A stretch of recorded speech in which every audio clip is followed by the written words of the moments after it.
बहन जी हर वर्ग के साथ है। ऐसा नहीं है कि बहन जी दलित है, मुस्लिम की राजनीति करती है। बहन जी हर उस पिछड़े समाज, शोषित और वंचितों की राजनीति करती है और समय-समय पर सबकी आवाज़ उठाने का बहन समाज मान लीजिए काम करती है। आप देखेंगे बहन जी हर समाज को उसकी समाज की भागीदारी के हिस्सेदारी के हिसाब से भागीदारी देने का काम करती है और बहन जी का तो नारा है सर्वजन हिताय सर्वजन सुखाय। कोई जाति धर्म की आप ऋग्वेद जी आप देखेंगे बहन जी के अपने कार्यकाल में जी। आप सिंगल वन बहन जी की कहीं किसी धार्मिक मंदिरों में फोटो दिखा दीजिए, बहन जी की किसी भी मस्जिद के अंदर फोटो दिखा दो। बहन जी स्वयं एक बौद्धिस्ट कल्चर को मानती है।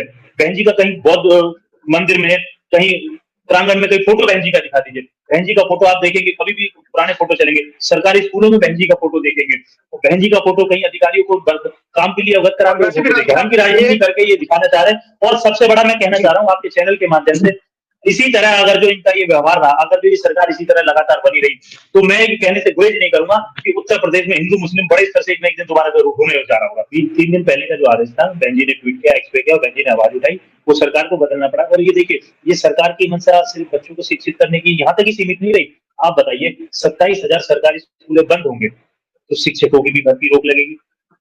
शिक्षकों की जो रोजगार की व्यवस्था थी, वो भी बंद हो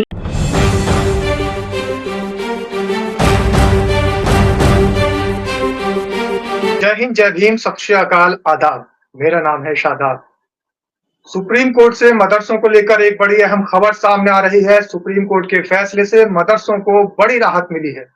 यूपी के लगभग 16,000 मदरसों और लगभग 17 लाख मदरसा छात्रों के लिए बड़ी राहत देने वाला ये फैसला सामने आया है, जिसको लेकर उत्तर प्रदेश की पूर्व मुख्यमंत्री बसपा सुप्रीमो मायावती ने भी आभार जताया है और सुप्रीम कोर्ट के इस फैसले का स्वागत किया है। इसी विषय पर हमारे साथ चर्चा के लिए जुड़े हैं उत्तर प्रदेश मदरसा शिक्षा बोर्ड के अध्यक्ष डॉक्टर इफ्तिखार जावेद साहब और इस मदरसा एक्ट की बारीकी समझने के लिए राजकुमार एडवोकेट हमारे साथ जुड़े हैं। आइए सबसे पहले डॉक्टर इफ्तिखार जावेद साहब से जानते हैं कि आखिर ये एक्ट क्या है और कैसे मदरसों की जीत बताई जा रही है सुप्रीम कोर्ट के इस फैसले को लेकर। किसी राठौर साहब ने रीट दाखिल कर रखी थी, उसके एवज में जो है लगातार बहस 15 दिन तक चली और 15 दिन के बाद 22 मार्च को माननीय हाई कोर्ट ने ये फैसला दे दिया कि एक्ट ही जो है असंवैधानिक है।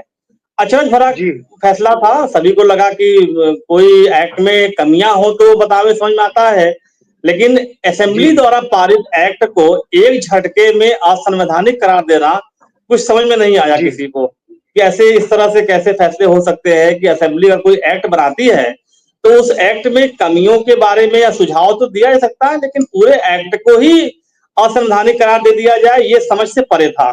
फिर हम लोगों ने सुप्रीम कोर्ट का रुख किया और कुछ एसोसिएशन के लोग भी थे, मदरसा बोर्ड की तरफ से भी एक वहां पे सुप्रीम कोर्ट में रिट दाखिल की गई कि भाई इस फैसला ठीक नहीं है।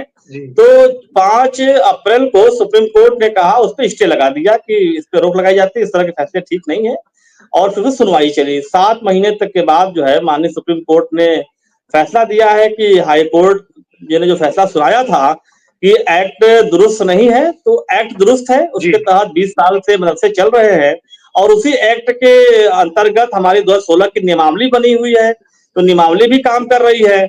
अचानक एक झटके में बिना उसमें किसी संशोधन वगैरह के मशवरे के उसको असंवैधानिक करार देने से मदरसों के टीचर्स या मदरसों के बच्चों में एक कौतूहल का विषय बना हुआ था कि इस तरह का फैसला आया है, हमारा क्या भविष्य होगा।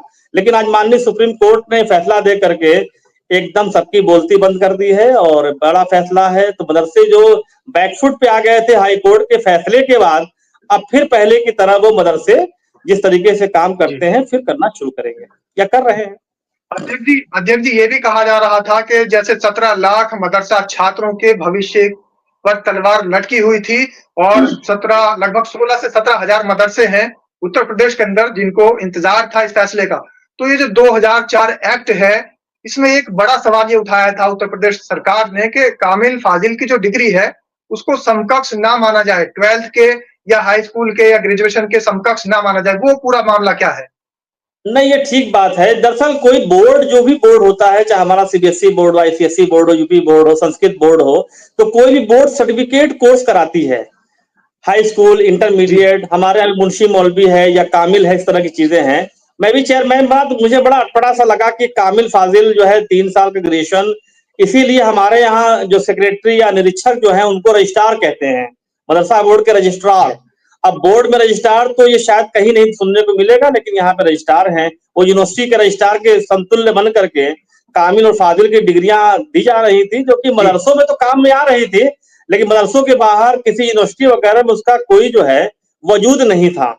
इसके लिए हम लोगों ने भी कोशिश किया कि उसको जो है, जो ख्वाजा मोइनुद्दीन चिश्ती भाषा विश्वविद्यालय है, उससे उसकी मान्यता हो जाए। तो उसकी फाइलें भी हैं, हमने भी पत्र वगैरह लिखा, लेकिन सब वही ऑफिसों के चक्कर काट रही है फाइल।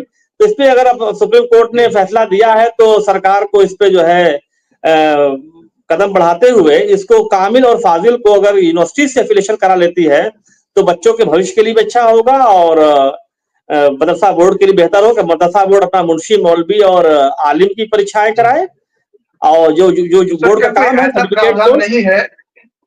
हाँ, और डॉक्टर लेकिन साहब कोई डिग्री ऐसा देने प्रावधान पे नहीं है कि कामिल फाजिल की जो डिग्री है वो समकक्ष मानी जाए 12th के और हाई स्कूल के, जो जैसे नहीं, नहीं, अदीब, नहीं, माहिर, कामिल, फाजिल।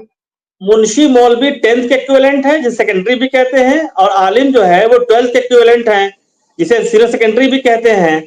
तो यहां तक तो ठीक है, लेकिन कामिल जो है ना, बाकायदा उसको बीए के बराबर, मतलब ग्रेजुएशन के बराबर मानते हैं, और फाजिल को पोस्ट ग्रेजुएशन के बराबर मानते हैं। बकायदा 3 साल का कोर्स चलता है, 2 साल का कोर्स चलता है एमए के बराबर। लेकिन उन डिग्रियों को लेकर के सिवाय मदरसे के उन बच्चों को कहीं कोई दाखिला या कहीं कोई नौकरी में कोई उसकी वैल्यू नहीं होती है। तो ये गलत चल रहा था। अगर माननीय सुप्रीम कोर्ट ने कहा तो सरकार इस पे संज्ञान लेकर के इसको किसी यूनिवर्सिटी से अगर एफिलिएशन करा लेती है तो उनके बच्चों के लिए बड़ा बेहतर होगा। लेकिन सर मैं यहाँ पर बिल्कुल एकदम साफ तौर से जाहिर करना चाहूंगा और साफ शब्दों में कहना चाहूंगा, डॉक्टर साहब, जैसे कामिल, फाजिल, आलिम, इन डिग्रियों को समकक्ष बताया गया और राज्य सरकार की तरफ से ये भी आपत्ति जताई गई कि कहीं ऐसा ना हो भविष्य में इस तरीके से ये जो मदरसे के बच्चे हैं जो कि आलिम और फाजिल हैं, इनको नौकरियां न मिल जाएं। ये कहाँ तक आप इसको क्या मानते हैं? नहीं, उनको तो एडमिशन हो रहा है बाकायदा। मुंशी मौलवी के बच्चे या आलिम के बच्चों का तो बाकायदा यूनिवर्सिटियों में एडमिशन होता है, वो फिर ग्रेजुएशन करते हैं, पोस्ट ग्रेजुएशन करते हैं, मेडिकल में जाते हैं, इंजीनियरिंग में जाते हैं, सब बच्चे जाते हैं। ऐसा नहीं है, हमारे कोर्से से ही मानता है। कोर्से के आप वेबसाइट पर देखेंगे तो मदरसा बोर्ड के जो सर्टिफिकेट कोर्स हैं 10th 12th के, मुंशी, मौलवी, कामिल, ये सारे कोर्से से भी मंजूर हैं। तो ऐसा नहीं है, बच्चे तो हर जगह जा रहे हैं। चीजें इंटरमीडिएट तक कोई दिक्कत नहीं है। जो कामिल और फाजिल है, जिसे ग्रेजुएशन समझ लिया गया है, पोस्ट ग्रेजुएशन समझ लिया गया है, उसके एडमिशन कहीं नहीं हो रहे थे। वो सिवाय मदरसे के बाहर की दुनिया में उनका कोई वजूद नहीं था। जी, तो ये तो एक अच्छा कदम हो सकता था सरकार का, जैसा आप बता रहे हैं खुद से ही कि उनके एडमिशन कहीं नहीं हो पा रहे थे और वो सिर्फ मदरसे में ही पढ़ रहे थे, तो फिर सरकार ने जो रोक लगाने की बात कही थी तो कहीं ना कहीं सही थी। बहुत दिन से इसके लिए काम हो रहा है। इवन लोग बताते हैं कि भाषा विश्वविद्यालय का जो निर्माण हुआ वो इसीलिए हुआ कि इस तरह के कामिल फाजिल जो है वहां से चलाया जाए। तो भाषा विश्वविद्यालय तो बन गया, वहां से दूसरे कोर्सेज चल रहे हैं, लेकिन जो मदरसा बोर्ड के तहत जो कामिल फाजिल थे उनका एफिलिएशन आज तक नहीं हुआ। वो फाइलें किसी अधिकारी स्तर पे रुकी हुई हैं और सारा कंप्लीट है। अगर सुप्रीम कोर्ट ने फैसला दिया है तो सरकार इस पे निश्चित रूप से विचार करके इसको यूनिवर्सिटी से एफिलिएशन करा लेती है तो कामिल फाजिल जो बच्चे पढ़ रहे हैं उनका मुस्तकबिल बेहतर हो जाएगा। जी, तो हमारे साथ बहुत सारी बातें साफ तौर से सामने खुल के आई हैं। अध्यक्ष जी ने बिल्कुल साफ कर दिया कि जो हाई स्कूल और इंटरमीडिएट के समकक्ष जो कक्षाएं चल रही थी मदरसे में, वो बिल्कुल एकदम उनकी जो आगे की शिक्षा है वो यूनिवर्सिटीज एडमिशन भी ले रही है। लेकिन जो फाजिल और कामिल है यानी ग्रेजुएशन के जो समकक्ष है उसी में दिक्कत आ रही थी। उसी को लेकर विवाद चल रहा था। क्योंकि अजीब सा लग रहा था कि कोई बोर्ड जो है, कोई भी बोर्ड, वो यूनिवर्सिटी की डिग्री कैसे दे रहा है। लेकिन अब चला आ रहा था पहले से, हमने भी एक सीमा तक उस पर जो है जद्दोजहद किया, लेकिन कामयाबी कोई खास नहीं मिली। लेकिन हमारे लेटर्स, हमारे पत्र वगैरह सब जो है शासन स्तर पे है, और अगर वो माननीय सुप्रीम कोर्ट ने कहा है सरकार थोड़ा उस पर दिलचस्पी लेकर के उसको कराए तो काफी बड़ा काम हो सकता है। अच्छा रहेगा, यानी राहत तो मिल गई है मदरसों को, और जो 16,000 मदरसे हैं उनको राहत मिली है सुप्रीम कोर्ट की तरफ से। और इनका कहना है, जो डॉक्टर जावेद साहब हमारे साथ जुड़े हुए हैं, ये कह रहे हैं कि आगे भी अगर इसमें सुधार किया जाए और इसको बिल्कुल एकदम डीपली लिया जाए तो ऐसे मदरसे के जो बच्चे हैं, 17 लाख मदरसे के बच्चों के जीवन में जो आगे भी शिक्षा है वो जारी रख सकते हैं, उनको लाभ मिल सकता है। इन सब बारीकियों के लिए जानने के लिए हमारे साथ एडवोकेट राजकुमार भी यहाँ पर जुड़े हैं, फिर आएंगे जावेद साहब के पास। राजकुमार जी, बसपा सुप्रीमो उत्तर प्रदेश की पूर्व मुख्यमंत्री बहन मायावती का भी ट्वीट सामने आया है। सोशल मीडिया साइट एक्स पर उन्होंने भी ट्वीट किया है और सुप्रीम कोर्ट के फैसले का स्वागत किया है। स्वागत के साथ साथ आभार भी जताया है। क्या कहेंगे आप?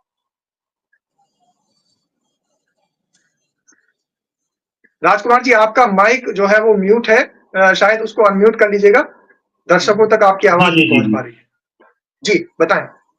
बहुत बहुत धन्यवाद रिजवी जी, आपने हमें मौका दिया। मैं बधाई देना चाहता हूँ डॉक्टर साहब का और आप जी रिजवी जी को भी कि डॉक्टर साहब की और ये बड़ी जीत है कि माननीय सर्वोच्च न्यायालय ने जो मदरसों पे उच्च न्यायालय द्वारा जो तलवारगिरी हुई थी उन्हें बंद करने का जो आदेश दिया था, सर्वोच्च न्यायालय ने न्याय करते हुए सर्वोच्च न्यायालय की 3 बेंच ने ये फैसला दिया है।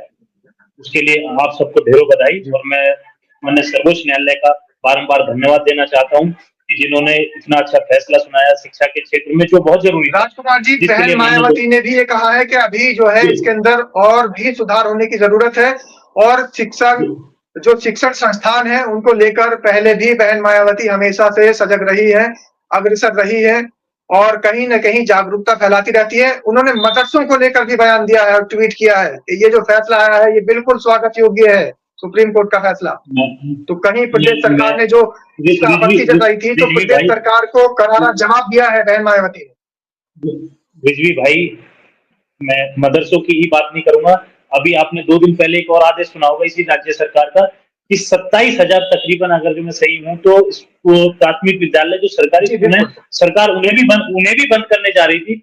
तो सरकार की शिक्षा के प्रति पॉलिसी बिल्कुल जीरो टैलेंट जो होती है वो बिल्कुल नहीं है और अपना वो ही उनका रवैया है कि शिक्षा आप मदरसों में भी और सरकारी स्कूलों में भी गरीब ही तो बच्चे पढ़ रहे हैं अधिकतर। मैं जानना चाहता हूँ क्योंकि मदरसों में भी वो गरीब बच्चों को लेने में कोई कतराई नहीं बदलते। जो गरीब बच्चे आते हैं सबको समांतर शिक्षा दी जाती है, वही सरकारी स्कूल का हाल है। लेकिन ये सरकार की पॉलिसी रही है कि बच्चे पढ़े नहीं, क्योंकि शिक्षा ही तो वो अधिकार देती है जो सही और गलत का फैसला कर सके। अभी बताइए, सर्वोच्च न्यायालय ने इतना अच्छा फैसला दिया है कि भाई आप जो राज्य सरकार ने कानून बनाया आप उसे कैसे जो है बर्खास्त कर असंवैधानिक बता सकते हैं। हो सकता है कुछ कमियां हो सकती है राज्य सरकार की, आपको समीक्षाएं करनी चाहिए, उसमें अमेंडमेंट करने चाहिए, उसे मजबूत करने के लिए फंड देना चाहिए। और जब सरकार ने इसे गठन किया है, मदरसा एक्ट 2004 को गठन किया है, तो ये सरकार की जिम्मेदारी बनती है कि वहाँ किस तरह की शिक्षा दी जा रही है, वहाँ आर्थिक की क्या स्थिति है, बच्चों को किस तरह शिक्षा मिल रही है। मैं जहां तक देख पा रहा हूँ कि मैंने अधिकतर मदरसों में देखा है कि बच्चे फर्श पे बैठते हैं। अगर जो हम धर्म के चश्मे से ना देखें, एक अच्छे भारत की कल्पना करने की बात करें, तो मदरसों में भी सरकार को जिस तरह प्राथमिक विद्यालयों में जो बेंचें दी जाती है, वहां सरकार को बेंचें मुहैया करानी चाहिए। और सरकार की पॉलिसी क्या है कि बस वो बंद हो जाए। आज सरकार देखिए, मुझे लगता है जहां तक आंकड़े सही है तो 800 मदरसों में जो सरकार की तरफ से नाम मात्र के लिए फंड जा रहा था। ये जिम्मेदारी है सरकार की। और ये आप ऐसा जो ऐसा एक नहीं है अधिवक्ता भी कि हैं ये राजकुमार जी, आप एक अधिवक्ता भी हैं। तो ये जो एक्ट है 2004 से ये एक्ट चला आ रहा था, ये लड़ाई चल रही थी, ये विवाद चल रहा था, इसमें बड़ी जीत बताई जा रही है और बसपा सुप्रीमो बहन मायावती ने इसमें अपना ट्वीट करके आभार व्यक्त किया है और साथ ही ये भी कहा है कि जो मदरसों की स्थिति है, अगर ये सुप्रीम कोर्ट का फैसला आया है तो सुनिश्चित हो जाएगी। अब जो है उनकी सुनिश्चितता जो बरकरार रहेगी। उन पर जो तलवार लटकी हुई थी, अधर में थे और वो ये सोच रहे थे कि आखिर हमारा भविष्य क्या होगा, तो उनको यहाँ पर एक बहुत बड़ी राहत देने वाली खबर सामने आई है। रिजवी जी, मैं सर्वोच्च न्यायालय का बारंबार धन्यवाद देता हूं कि जो उन्हें बंद करने पे तलवार लटकी हुई थी कि उन बच्चों को स्कूलों में ट्रांसफर कर दे, कम से कम वो तो रुक गए। लेकिन अभी भी माननीय सर्वोच्च न्यायालय को सरकारों को भी आदेश करना चाहिए कि इनको आर्थिक फंड देने चाहिए। सरकार ने गठन किया है मदरसा एक्ट का, तो इनको आर्थिक फंड की जरूरत पड़ेगी। ये मदरसे ऐसे तो नहीं चलेंगे, वहां गरीब बच्चे पढ़ने जाते हैं, उनके लिए आर्थिक फंड की आवश्यकता है। आप गठन कीजिए, वहां जो शिक्षक पहुंचते हैं उनके लिए आप योग्यता के हिसाब से उनकी भर्ती कीजिए। सरकार को इसमें हस्तक्षेप करना पड़ेगा और मुझे नहीं लग रहा कि सरकार इसमें रुचि लेगी। माननीय सर्वोच्च न्यायालय ने उन्हें बंद न करने का आदेश तो पारित कर दिया है, लेकिन अभी मुझे लगता है माननीय सर्वोच्च न्यायालय को इसमें एक आदेश उत्पादित करना चाहिए कि सरकार को इन्हें फंड भी देना चाहिए था। सरकार को इन्हें इस तरह की चलानी चाहिए जैसे और स्कूलों को चला रही है। तो और मैं आपको बता दूं, आपका कहने का जो यहाँ पर मूल्य, आपका जो मतलब है वो ये है कि सरकार कहीं न कहीं जाति और धर्म देख करके ही फैसला कर रही है। जैसे अभी आपने बताया कि कई बार जो है 27,000 स्कूल ऐसे हैं जिनको फैसला लिया है सरकार ने कि उनको बंद कर दिया जाए, जिसमें 50 से कम जो एडमिशन है उनको बंद कर दिया जाए। उस पे भी बहन मायावती ने आवाज उठाई है। मैं और साथ ही ये भी एक फैसला आया है जो कि मदरसों को बंद करने को लेकर था, इसमें जीत हुई है। जो मदरसा एक्ट 2004 है, उसी को संवैधानिक करार दिया है सुप्रीम कोर्ट ने। तो कहीं न कहीं क्या आपको लगता है कि शिक्षा से भी राजनीति करी जा रही है? देखिए, इस माननीय सर्वोच्च न्यायालय के आदेश से ये तो साफ है कि सरकार बैकफुट पर है। सरकार को मुंह की खानी पड़ी है। और आप भी जान रहे हैं, सब जानते हैं कि ये वर्तमान जो सरकार इस समय केंद्र में हो चाहे राज्य सरकार जो चल रही है इस समय उत्तर प्रदेश में, ये शिक्षा के प्रति कभी असहज नहीं है। ये चाहती नहीं है कि गरीब के बच्चे पढ़े, दलित, शोषित, वंचित, पिछड़े, अल्पसंख्यक समाज के बच्चे शिक्षित बिल्कुल, हों। गरीब के वो बच्चे तो ये चाहते पढ़े, हैं, ये वो बड़ा सवाल तो आपने ये बड़ी बात कही है कि ये सरकार नहीं चाहती है कि गरीब के बच्चे कहीं पढ़ें। जी। हाँ, आप देखेंगे कि शिक्षा, बाबा साहब ने कहा ना, शिक्षा सेवनी का वो दूध है जो पिएगा वो दहाड़ेगा। तो सभी समाज, और मैं बता दूं कि सरकार को सिर्फ मदरसों के बारे में जानकारी है। सरकार को क्या हिंदू धर्म में क्या धार्मिक शिक्षाओं के लिए संस्थान नहीं बने हुए हैं? क्रिश्चियनों के क्या धार्मिक संस्थान नहीं बने हुए हैं? और भी धर्मों के अपने अपने शिक्षा संस्थान है जिन पर सरकार का हस्तक्षेप नहीं है। सरकार की मेंटेलिटी और सरकार की एक ही सोच है कि जो मुस्लिम समाज के गरीब बच्चे जो पढ़ रहे हैं वो किसी तरह शिक्षित ना हो, वो अपने अधिकारों को जान ना ले जो उन्हें कॉन्स्टिट्यूशन से, बाबा साहब के संविधान से मिले हुए हैं। सरकार की सीधी मेंटेलिटी है कि भाई कम से कम 15 लाख बच्चे इस देश का जो भविष्य है, वो आने वाले समय में इस देश का भविष्य बन सकते हैं, वो किसी भी रूप में शिक्षित ना हो। उसी तरह गरीब के बच्चे जो है वो अपना हक और अधिकार ना मांग ले, इसलिए सरकारी संस्थानों को बंद करने का काम कर रही है सरकार। सरकार को बंद जो करने चाहिए थे, अभी आप देखेंगे, मैं अभी जल्दी में एक न्यूज पढ़ रहा था कि इतने दारू के ठेके खोले गए। आप देखेंगे जो गरीब बस्तियां, वहां अधिकतर दारू के ठेके खोले जा रहे हैं। वहां नहीं समीक्षा होती है कि यहाँ स्थिति क्या है। मतलब लेकिन स्कूल बंद सरकारी किए जा स्कूल रहे हो, हैं दलित बस्तियों में, और जो गरीब बस्तियां हैं, स्लम एरिया है, वहां पर स्कूल बंद किए जा रहे हैं और दारू के, शराब के ठेके नशा खोले जा केंद्र रहे हैं। खोले ये जा रहे कहना हैं, है आपका? ठेके खोले जा रहे हैं। सरकार की तरफ से पॉलिसी आ रही है कि आप आइए और हम आपको दारू के ठेके देंगे। और शिक्षा के प्रति आप देखिए सरकार का पॉलिसी, उच्च न्यायालय, ऑनरेबल हाई कोर्ट में जो है सरकार की पैरवी देखिए, उसे सर्वोच्च न्यायालय ने खारिज कर दिया। आज माननीय सर्वोच्च न्यायालय ने इसे स्वीकार करते हुए उनका इलाहाबाद हाई कोर्ट का जो 22 अप्रैल का आदेश था उसको खारिज कर दिया है और बोला है सभी धर्मों का समान अधिकार है शिक्षा लेने का। आप सिर्फ विशेष मुस्लिम समुदाय में ही क्यों हस्तक्षेप करना चाह रहे हैं? और धर्मों के बारे में तो आप शांत हो जाते बोलने के समय। संस्कृत की शिक्षा ली जाती है विशेष, वहां तो सरकार की तरफ से कोई हस्तक्षेप नहीं है। और मैं दावे के साथ कह रहा हूँ, वहां आर्थिक फंड भी दिया जाता है, वहां सारी शक्तियां दी जाती है कि आप पढ़िए, हम आपको पीछे से मुहैया करा रहे हैं। वर्तमान सरकार की ये पॉलिसी है। बहन कुमारी मायावती जी ने, आप भी देखेंगे, चाहे मदरसा हो, सरकारी शिक्षा हो और भी कोई प्राइवेट संस्थान हो, बहन कुमारी मायावती जी ने उन्हें बढ़ाने का काम किया है। धर्म से ऊपर उठकर राजनीति बहन कुमारी मायावती जी करती रही है और सभी सरकारी सर्वजन संस्थानों को, हिताय चाहे वो सर्वजन मुस्लिम सुखाय का समाज नारा दिया है बहन मायावती ने। चाहे वो मुस्लिम समाज हो, हिंदू समाज हो, सिख समाज हो, ईसाई समाज हो, बहन जी ने सबको समान लिया। अभी आप जल्दी में देखेंगे तो पार्टी राजनीतिक दलों को एक नारा दिया गया है, यहाँ उनका विशेष व्यक्ति, लेकिन मैं आपको ध्यान बताना चाहता हूँ, योगी जी कहते हैं बटोगे तो कटोगे। आप एक मुख्यमंत्री होकर इस तरह की भाषा का प्रयोग कर रहे हैं। उधर अखिलेश जी कह रहे हैं कि क्या नाम है, जुड़ोगे तो जीतोगे। बहन कुमारी मायावती जी कह रही है नहीं, आप लोग शिक्षित होइए और बीएसपी से जुड़िए और अपना विकास करिए। इस तरह की नहीं आप इधर जोड़ो इधर काटो, इधर जोड़ो इधर काटो, नहीं। यहाँ धर्म से ऊपर उठकर राजनीति, क्योंकि आप एक संवैधानिक पद पे हैं, आप एक संवैधानिक पद पे, जहां आपको एक चश्मे से सभी धर्मों के लोगों को देखना चाहिए। और ये मैं दुर्भाग्य देता हूँ, हाई कोर्ट ने जो निर्णय दिया था, आज उन्हें भी मुंह की खानी पड़ी है कि सर्वोच्च न्यायालय ने आपके आदेश को पलटने का काम किया। आपने इतने बच्चों का जीवन अंधकार में धकेलने का काम किया था।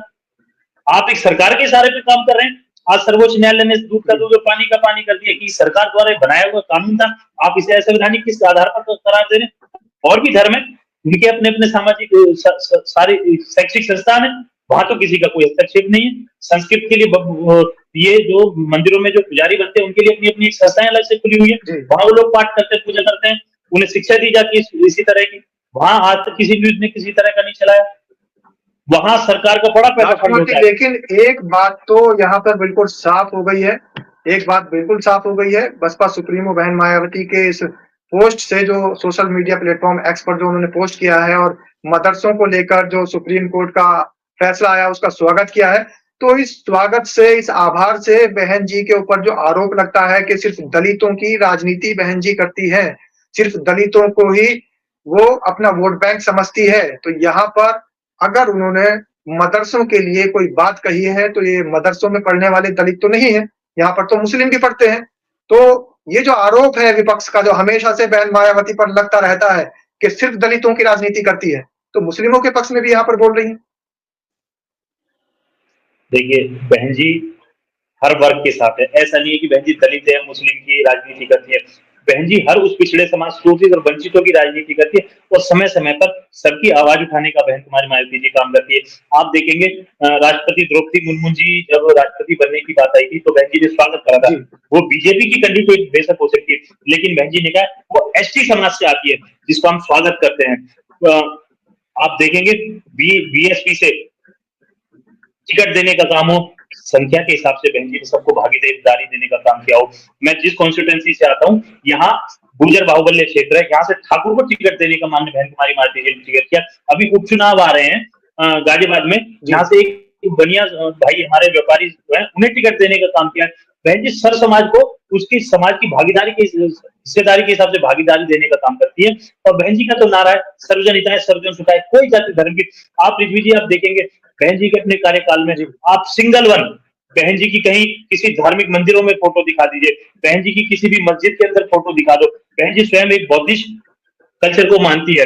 बहन जी का कहीं बौद्ध मंदिर में कहीं प्रांगण में कहीं फोटो बहन जी का दिखा दीजिए। बहन जी का फोटो आप देखेंगे, कभी भी पुराने फोटो चलेंगे, सरकारी स्कूलों में बहन जी का फोटो देखेंगे, तो बहन जी का फोटो कहीं अधिकारियों को काम के लिए अवगत कराते वैसे भी हुए राजकुमार जी, किसी देखेंगे। प्रदेश के एक अच्छे पद पर या मुखिया होना किसी एक धर्म के लिए काम करना नहीं सही नहीं है।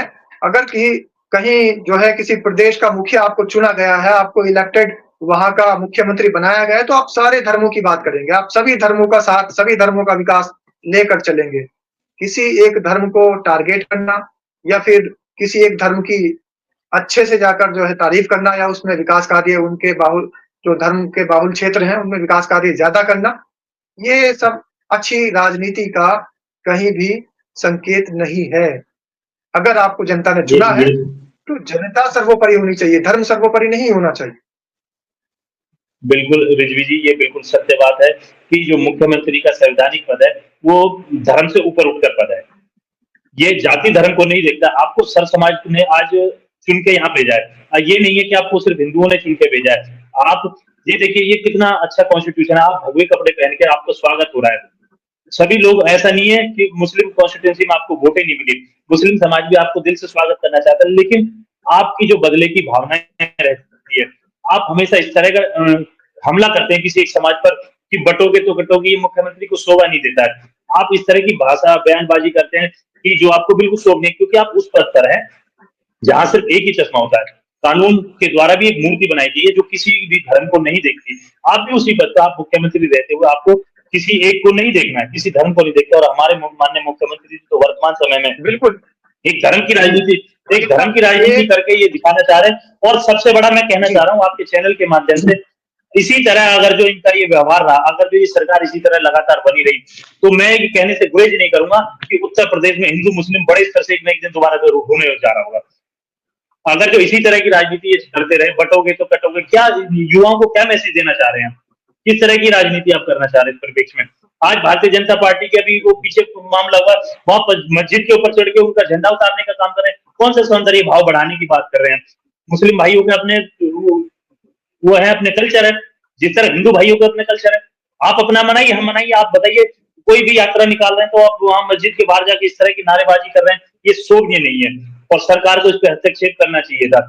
इस तरह के रोक लगानी चाहिए और हिंदू धर्म के बारे में करना आप चाहिए। देख रहे हैं हस्तक्षेप कहाँ हो रहा है? हस्तक्षेप वहां हो रहा है जहां पर दलित मलिन बस्तियों में जो स्कूल है, जहां पर शिक्षा बिल्कुल चरमराई हुई है, और अब चिन्हित करके ऐसे स्कूलों को बंद करने की एक साजिश उसको कह लीजिएगा वो चल रही है। साथ ही मदरसों को लेकर बहुत बड़ी एक साजिश चल रही थी, जिसे हाई कोर्ट में भी फैसला आ चुका था। एक जीत बताई जा रही थी कि मदरसों को बंद कर दिया जाएगा, लेकिन माननीय सुप्रीम कोर्ट ने आज उसको संवैधानिक करार दिया है। साथ ही राजकुमार जी एक बात और बहन मायावती ने यहाँ पर स्पष्ट रूप से कही है। उन्होंने कहा है कि स्कूलों में किसी धर्म के विशेष के, किसी समुदाय विशेष के बच्चे ही नहीं पढ़ने जाते हैं, बल्कि वहां पर हर धर्म, हर समुदाय के, हर जाति, हर वहां पर संप्रदाय के बच्चे पढ़ने के लिए जाते हैं। किसी एक धर्म का बच्चा वहां पढ़ने नहीं जाता है, वो शिक्षा का मंदिर है। बिल्कुल सही बात है, चाहे वो मदरसा हो, चाहे आपका सरकारी संस्थान हो। और मैं तो कहता हूँ हिंदू समाज के चाहे गुरुकुल हो, वहाँ सभी समाज के बच्चे पढ़ते हैं। वहाँ इस तरह का चश्मा माननीय मुख्यमंत्री जी या इस समय वर्तमान में सरकार चली है, उन्हें नहीं देखना चाहिए था। और मैं तो ये कह रहा हूँ उन्हें स्वयं चैलेंज करना चाहिए था सुप्रीम कोर्ट में कि इस तरह के मेरे कुछ मित्र हैं जो पिछले अप्रैल में जो हाईकोर्ट का आदेश आया था उसमें मिठाई बांट रहे थे। आज सरकार को मिठाई आज बांटनी चाहिए थी सच्चाई में कि ठीक है ये सरकार ये आदेश आया है, हमें इसका स्वागत करना चाहिए। मुस्लिम भाई भी तो हमारे कहीं बाहर से कोई मुस्लिम थोड़ी, इस देश की मिट्टी में सभी समाज का लहू मिला हुआ है। यहाँ सभी लोगों ने आजादी के लिए अपना खून दिया हुआ है। तो यहाँ इस तरह की राजनीति एक मुख्यमंत्री को शोभा नहीं देती है। मुख्यमंत्री के किसी कार्यकर्ता को, किसी नेता को आज नहीं किसी को कोई बीजेपी का कार्यकर्ता बाहर आकर इस तरह की बयानबाजी कर रहा है कि ऑनरेबल सुप्रीम कोर्ट ने जो ये ऑर्डर दिया है इसका हम स्वागत करते हैं। और बीजेपी के बड़े लीडरों को तो इसका स्वागत करके मीटिंग बुला के जो है मदरसों की स्थिति का जायजा लेना चाहिए कि वहाँ क्या स्थिति है। अब सर्वोच्च न्यायालय ने ऑर्डर दे दिया है तो अब उसकी पालन तो करना पड़ेगा, वहां उन्हें सुचारू रूप से चलाने पड़ेंगे। अब तो वो बंद करने के लिए है नहीं और इससे ऊपर वो अपील कर ही नहीं सकते। सर्वोच्च न्यायालय से ऊपर तो बता रहे थे कि शिक्षा वो शेरनी का दूध है, जो पिएगा वो दहाड़ेगा, बाबा साहेब अम्बेडकर ने कहा था। और बसपा सुप्रीमो मायावती हमेशा से शिक्षा को लेकर जो है वो तत्पर रही है, शिक्षा के क्षेत्र में कार्य करती रही है। और साथ ही मदरसे हों, गुरुकुल हों या फिर दलित बस्तियों में, मलिन बस्तियों में शिक्षा के जो मंदिर बने हुए हैं, जो सरकारी स्कूल हैं, क्योंकि जो गरीब तबका है, जो वंचित समाज है, जो शोषित समाज है, जो दलित समाज है, वो बड़े हायर जो एजुकेशनल इंस्टीट्यूशन बने हुए हैं, जो मॉन्टेसरी स्कूल बने हुए हैं, जो ऑक्सफोर्ड के स्कूल बने हुए हैं, वहां पर वो पढ़ाने के लिए उसके अंदर इतनी क्षमता नहीं है जो वहां अपने बच्चों को भेज पाए। तो गरीब और दलित और वंचित और शोषित समाज सरकारी स्कूलों में ही अपने बच्चों को भेजता है, उनको भी बंद करने की कवायद शुरू हो रही है। लिस्ट बनाने के लिए आदेश दे दिए गए हैं। कितना प्रभाव पड़ेगा दलित पर, मलिन पर, वंचित समाज पर, शोषित समाज पर, जब उनके जो इदारे हैं, उनके बच्चों को पढ़ने के लिए जो स्कूल के ऑप्शन बचे हैं, वो भी खत्म कर दिए जाएंगे। रिजवी जी, अभी 3 दिन पहले का जो आदेश था, बहन जी ने ट्वीट किया, एक्स पे किया और बहन जी ने आवाज उठाई, वो सरकार को बदलना पड़ा। और ये देखिए, ये सरकार की मंशा सिर्फ बच्चों को शिक्षित करने की यहाँ तक ही सीमित नहीं रही। आप बताइए 27,000 सरकारी स्कूलें बंद होंगे तो शिक्षकों की भी भर्ती रोक लगेगी, शिक्षकों की जो रोजगार की व्यवस्था थी वो भी बंद हो जाएगी। स्कूल बंद होंगे तो बच्चे तो पढ़ नहीं पाएंगे, ना ही उनके लिए शिक्षक आएंगे। अब बच्चे पढ़ेंगे कैसे? आप भी देखेंगे, आपने बड़ी अच्छी बात की, ऑक्सफोर्ड आज एक स्कूल की फीस 27 पर मंथ हो रही है। गरीब के बच्चे तो वहां पहुंच ही नहीं पाएंगे। वहां कौन बच्चे पढ़ेंगे? अमीरों के बच्चे पढ़ेंगे। मैं ये नहीं कह रहा कि अपर कास्ट में बहुत भी गरीब लोग हैं जिनके बच्चे भी सरकारी स्कूलों में जाते हैं। सरकार की पॉलिसी सिर्फ आंख बंद करके शिक्षकों जो है वो सिर्फ शेड्यूल कास्ट में ही नहीं है या वो पिछड़े वर्ग में ही नहीं है, वो अपर कास्ट में भी बहुत सारे गरीब भाई हमारे जो कि वंचित समाज से आते हैं। बिल्कुल, बहुत ऐसे अपर कास्ट के भाई हैं जो गरीब है, जिनके बच्चे जो सरकारी स्कूलों में शिक्षा ले रहे हैं। और मैं बताना चाहता हूँ, मदरसे हमारी स्वयं की शिक्षा है, वहां ये तो जबरदस्ती तो मदरसे में बच्चे को भेजा नहीं जाता। आपकी शिक्षा है, आप कहाँ शिक्षा लेनी है। ऐसा नहीं है मुस्लिम बच्चे हमारे स्कूलों में नहीं जा रहे, अच्छे टॉप स्कूलों में पढ़ रहे हैं।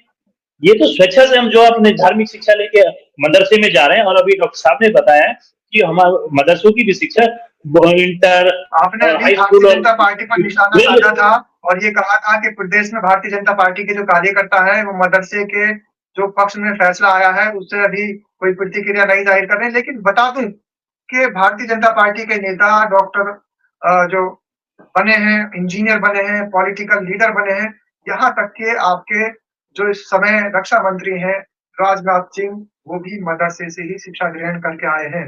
निर्मला सीतारमण और मुख्तार अब्बास नकवी, निर्मला सीतारमण जेएनयू से पढ़ी और मुख्तार अब्बास नकवी मदरसे से पढ़कर आए हैं। तो ऐसे शैक्षणिक संस्थान बहुत सारे हैं जहां से भारतीय जनता पार्टी में लोग मंत्री बने हैं, लोग नेता बने हैं, उनकी राजनीति आज चमक रही है। और इन्हीं को अगर बंद कर दिया जाएगा तो आने वाले भविष्य में आखिर ये शिक्षा कहाँ पहुंचेगी अगर शिक्षा में भी राजनीति होगी।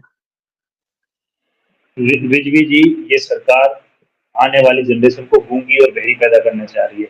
ये चाहती है, क्योंकि आप सब लोग जानते हैं कि शिक्षा तर्क पैदा करती है, शिक्षा सवाल पैदा करती है। जो सरकार चाहती नहीं कि सवाल पैदा हो, हमसे सवाल हो, यही तो चाहती है। अभी आपने बताया, अब मैं देखिए मदरसे के बाद आपने निर्मला सीतारमन जी का नाम लिया, वो जेएनयू से भी आगे जाके उन्होंने जेएनयू में शिक्षा ली। वो जेएनयू को जिन्हें इन्होंने बदनाम करने की सबसे बड़ी साजिश रची। आपने जहां से शिक्षा ली, जिस संस्थान ने आपको आज इस सर्वोच्च पद पर पहुंचाने में आपकी मदद की, इन्होंने उसके खिलाफ भी षड्यंत्र रचा। तो आप जान लेंगे कि ये लोग किसी के सगे नहीं है, ये सिर्फ और सिर्फ अपने भला जानना चाह रहे हैं। सिर्फ सत्ता में किस तरह काबिज रहे, किस तरह हम सत्ता में बैठे रहे, चाहे हमें किसी का भी कोई भी बुरा करना पड़ जाए। आप देखेंगे क्या नाम है, जितने आज मंत्री और ये बड़े बड़े पदों पे भारतीय जनता पार्टी में लोग बैठे हैं, इनके बच्चे कहाँ जाते हैं? किसी भी आप जुलूस जो निकलता है, चाहे वो किसी भी हिंदू धर्म का संगठन हो, उसमें जुलूस में कभी शामिल नहीं होते। उन्हें पता है कि जुलूस में उन्हें क्या कराना है, कहाँ मुस्लिम बस्तियों में उन्हें हमला कराना है, हिंदू मुस्लिम कहाँ करनी है। जुलूस में कभी ये बीजेपी के बड़े लीडर कभी शामिल नहीं होते। और आप देखेंगे बीजेपी के बड़े लीडर ये बिल्कुल अभी क्या बात करते हैं, सोशल मीडिया पर वायरल हो रहा है कि गरीब के बच्चे जो हैं वो झंडा लगाने में लगे हुए हैं और अमीरों के बच्चे, राजनीतिक जो पॉलिटिकल लीडर्स हैं, उनके बच्चे चेयरमैन, बीसीसीआई के और सचिव और न जाने कितने बड़े बड़े पदों पर आसीन हो रहे हैं। मैं यही तो बताना चाह रहा हूँ। आप बीजेपी के बड़े लीडर, इवन 2-3 लीडरों के इर्द गिर्द बीजेपी की राजनीति घूमती है, चाहे हमारे देश के वजीर आजम हो, माननीय प्रधानमंत्री जी मोदी जी, और अमित शाह जी, और अगर जो राज्य में देखें तो योगी जी, ये कभी भी इस तरह की भाषा का प्रयोग नहीं करते हैं। सबका साथ, सबका विकास, और हम मुस्लिमों को भी साथ लेके चलेंगे। और इनके जो लीडर है जिनसे ये बुलवाते हैं, इनके मुंह की आवाज वो छोटे नेता। पूरा हो चुका है और हमें बातचीत को देना पड़ेगा, लेकिन सबसे बड़ा सवाल ये है कि अगर जी मैं 1 मिनट बात खत्म कर देता हूं अपनी। और ये अपने छोटे नेताओं से तभी संविधान को समाप्त करने की बात करेंगे, मुस्लिमों पर हमला कराने की बात करेंगे। इनके नेता जो इनके इशारे पर ही बोलते हैं। और मैं चलिए, ये तो चर्चाएं बहुत लंबी है, लेकिन मैं आप लोगों को पुनः बधाई देता हूं कि आप लोगों के संघर्ष की जीत हुई, डॉक्टर साहब के संघर्ष की जीत हुई, और समस्त मुस्लिम समाज के भाइयों को ढेरों बधाई, और उन गरीब लोगों को भी बधाई जिनके सरकारी स्कूल जो बंद होने जा रहे थे, बहन कुमारी माइती जी के ट्वीट से वो आदेश वापस लिया। बहुत बहुत खुशी का मामला है। अपनी आस्था रखता है, बहुत बड़ा जो है सुप्रीम कोर्ट के फैसले से एक खुशी का माहौल है उन लोगों में जो शिक्षा को लेकर अपनी आस्था रखता है, और बाबा साहेब अम्बेडकर के संविधान की जीत इसको बताया जा रहा है। इसी तरीके की चर्चाओं में हम आपके साथ जुड़ते रहेंगे, तब तक दीजिए हमें इजाजत।